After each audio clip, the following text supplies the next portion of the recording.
The presidential election is just 6 months away. Of course, that could be subject to change amid this pandemic shutdown.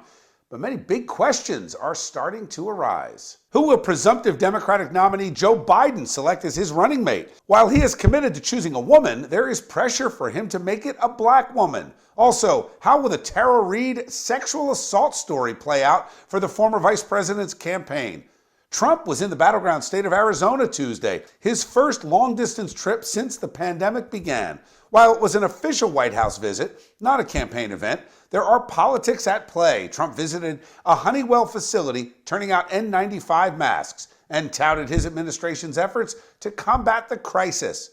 Biden released a statement Tuesday saying, quote, "Nothing can cover up how he failed to prepare our country for this pandemic and his slow response." Let's bring in our panel for the Opinion Zone tonight. Joining me, Jeanette Hoffman, Republican strategist, and attorney and Democratic strategist Bill Caruso. Good to see you both. Jeanette, I'll start with you. Biden's statement about Trump. Agree, disagree? Is it a fair criticism? I think this is Joe Biden trying to be relevant here right now. He's trying to insert himself into presidential politics and trying to get some kind of a campaign going right now.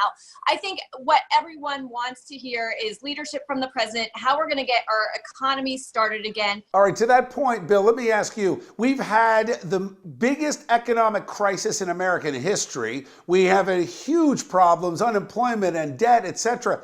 And the Democrats are still playing identity politics? Listen, we're the Democrats. We're going to play identity politics. That's a given, my friend. But the vice president was right in his criticism of the president. That's what this game's going to be about come the fall. It's going to be about two things. Jeanette said it. It's going to be about the response to this crisis, and there is legitimate criticism, but that's a dangerous game. So who does Biden pick for his VP? I mean, we're starting with black woman instead of worrying about leadership qualities amidst this crisis. But that's why I stopped you on that, because that's what the world is saying, right? But the vice president hasn't said that. And the other thing is, Jim Clyburn just recently said, hey, I don't know that it has to be a black woman. And he's a very influential black man in the Democratic Party. So yeah. I don't know who we're going to pick yet. It could be Andrew Cuomo. You know, we've heard these rumors. Jeanette, what do you think? Who does he pick?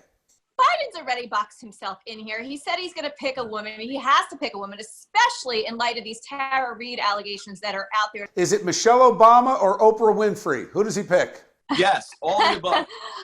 I think both of them would turn that VP slot down in a heartbeat. Thanks, guys.